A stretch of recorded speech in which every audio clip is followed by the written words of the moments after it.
It's the summer break in Formula One, so what better time than now to get into my most disappointing drivers of the year so far. We've had some standout drivers such as Oscar Piastri, who's been anything but disappointing, and we've had some quite significantly disappointing drivers, one of which that may or may not drive for the red team. So let's get into my top 10 most disappointing drivers of the year so far. Number 10, I'm going to go with Yuki Tsunoda. Yuki's results on paper seem pretty horrendous, and honestly, they kind of are, but he's actually been about the closest in qualifying to Verstappen that we have seen in quite some time compared to other teammates. Unlucky for him, the grid is closer than ever, so some of the gaps we've seen, like a tenth and a half between those two, means being knocked out in something like Q1 versus making it on to Q3 eventually. So has he really been disappointing if that's the case? I would still have to say yes, because he's not been a factor at all in Red Bull's fight against McLaren, and he's barely even scoring any points. Of the drivers to score points, he's second to last, just ahead of Ali Bearman, so it really hasn't been a particularly strong year for him. He didn't exactly help himself with some of the objectives that he did set, like a maiden podium for his first race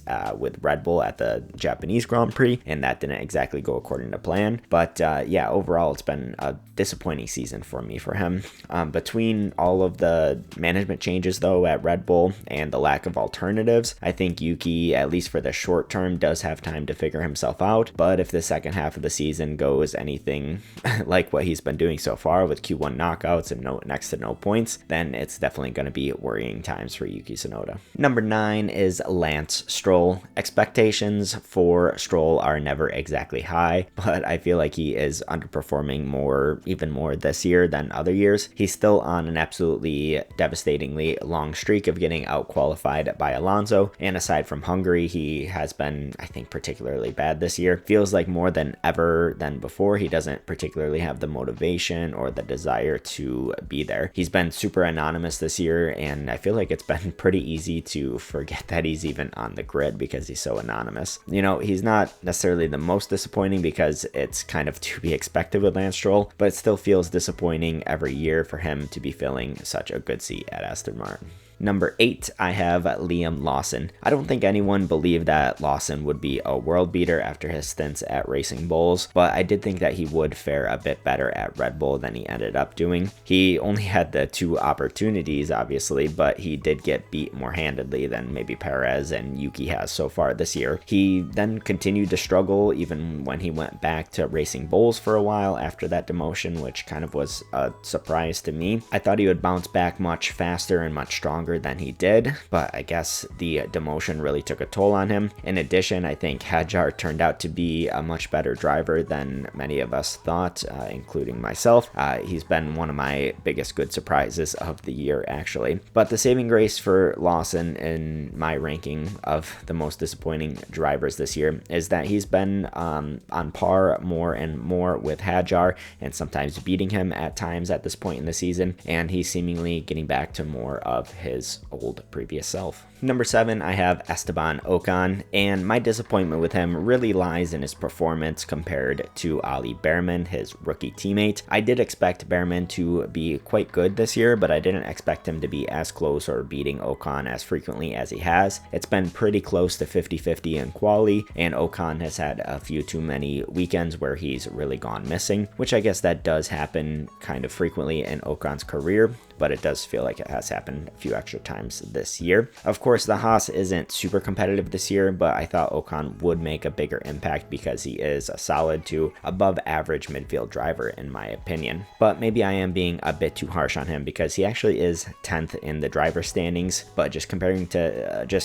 him to Bearman, I thought he would make easier work of Bearman, and it certainly hasn't been a wash there at Haas. Speaking of Ali Bearman, I have him at number 6 in my most disappointing drivers of the year. Like with Antonelli, whom I may or may not talk about later in the video, Bearman had a decent amount of hype behind him going into his rookie year, and after his Ferrari stand-ins, I felt there must be a really solid driver there, and I think a lot of people thought the same as well. It is certainly tough to showcase his talent in a Haas since it's not the most competitive car, but I feel like he hasn't exactly delivered to the highest of his capabilities. He's had a few too many mistakes that have cost him points, and of the drivers to score points, he's dead last, while Ocon is in 10th. Bearman, like other rookies, hasn't quite been able to string together those full weekends that are required, and that's what led me to have him as a disappointing driver of the year. As opposed to Antonelli, however, he has shown on several occasions where his speed is quite impressive. Despite the inconsistency and because of his showcasing of his speed on several occasions, I do think his trajectory is positive going into the rest of the season and into next year.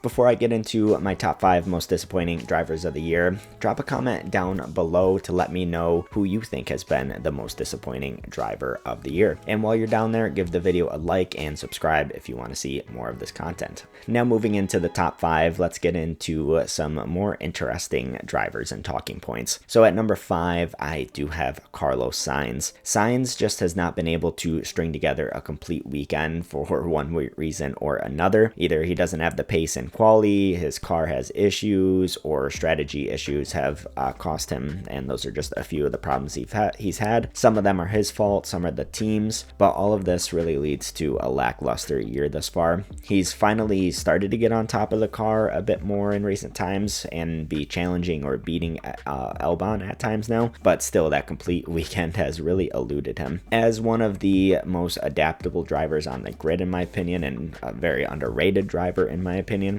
I thought Sainz would take to the Williams like a duck to water, but he hasn't exactly done that this year. It was always going to be difficult changing teams and going from a race-winning car to a points challenger, but my rating of Sainz after 2024 was higher than ever, and he hasn't quite lived up to some of that hype this year. Number 4 is going to be Franco Colapinto. Between Colapinto's Williams stint and him replacing Jack Doohan early in the season, much more has been expected out of Colapinto than what he has given so far. Yes, the Alpine is a dog to drive. It's not a good car by any means, but he has not scored a single point while Gasly has 20 points. Doohan wasn't lighting up the timesheets, but there were more times when he was closer to Gasly than we have seen Colapinto be. Alpine's driver situation really reminds me of Red Bull because, like Tsunoda, Colapinto's seat for the short term is kind of safe by default, luckily enough for him. They already axed one of their drivers to put him in, so they kind of have to be committed for the rest of the year because it would look terrible to replace Colapinto with a third driver or bring Doohan back again. Maybe it shouldn't all be a surprise this year because some of the signs of Colapinto's performance this year were seen at the tail end of his Williams stint, but the highs of the Williams stint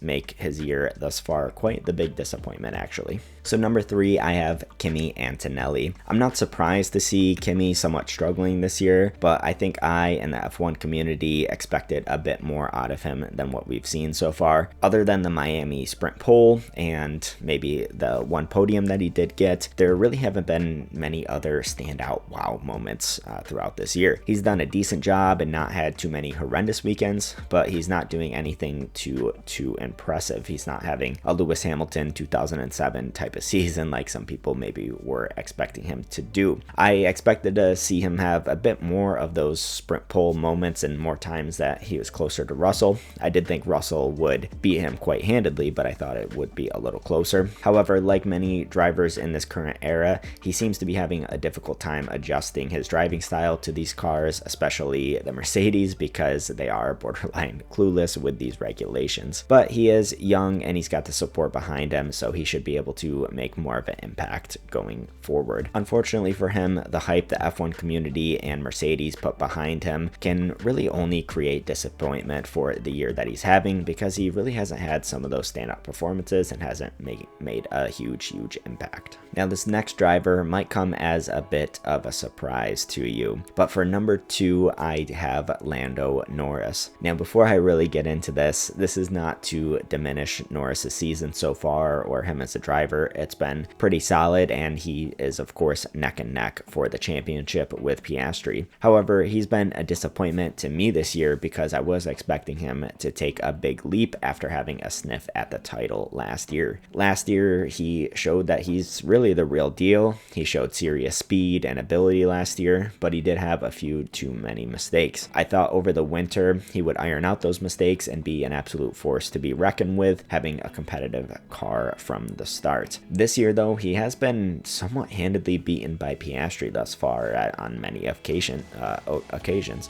He's had just as many mistakes, if not more, than he had last year, and he's fighting a teammate rather than another team. So if anything, maybe there should be less pressure there. His frequent qualifying mistakes lead to difficult race positions behind his teammate and others like Verstappen, and that doesn't help him out in the driver's standings. I think maybe the pressure of going into this year knowing that he could fight for a title from the get-go has probably taken a toll on him. In addition, I think he would have been surprised to see how big of a step Piastri has made this year. I know I certainly was, and I think a lot of people were. I did expect Piastri to make a pretty good sized step, but I think he skipped maybe a year or two in his development this year because he's been incredibly impressive. But for Lando Norris, his quality mistakes and being behind Piastri quite frequently this year have led me to be quite disappointed in his season so far. Despite all that, though, I guess you can only be so disappointed because he is only 9 points behind in the championship, so it clearly hasn't been an absolute disaster for him. Now on to my most disappointing driver of the year so far, and that's got to be Lewis Hamilton. I certainly wasn't expecting a championship out of him, but I have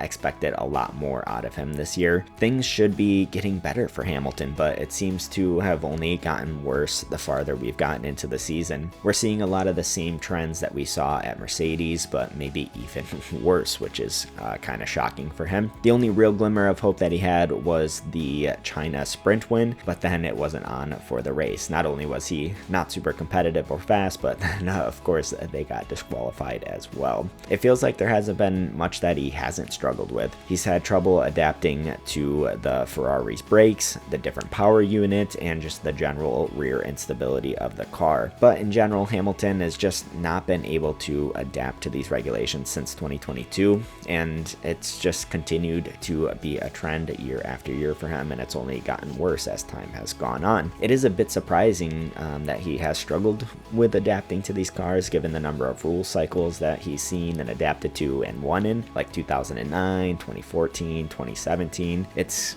kind of a surprise, you know. I never thought of him as a super adaptable driver, but I didn't not think of him as an adaptable driver because of all that. The way that he's currently going, his current performance level, it's just absolutely unsustainable. It's not what he's looking for. It's not what the team is looking for. It's not what Formula One is looking for. I think his last real hope is 2026 with a new rule set to hopefully reset himself and hopefully have a car that he can adapt himself a bit better to. If it doesn't get significantly better in 2025 for the second half of the year, and especially 2026, then I think we're going to see the final year of Lewis Hamilton in 2026. So those are my most disappointing drivers of the year so far. Let me know down in the comments below what you think of that. I think some people might be surprised to see Lando Norris so high up in my rankings there, but I would love to hear all of your thoughts down below. Give the video a like. It lets me know that you are interested in this type of content, and if you want to see some more, hit that subscribe button.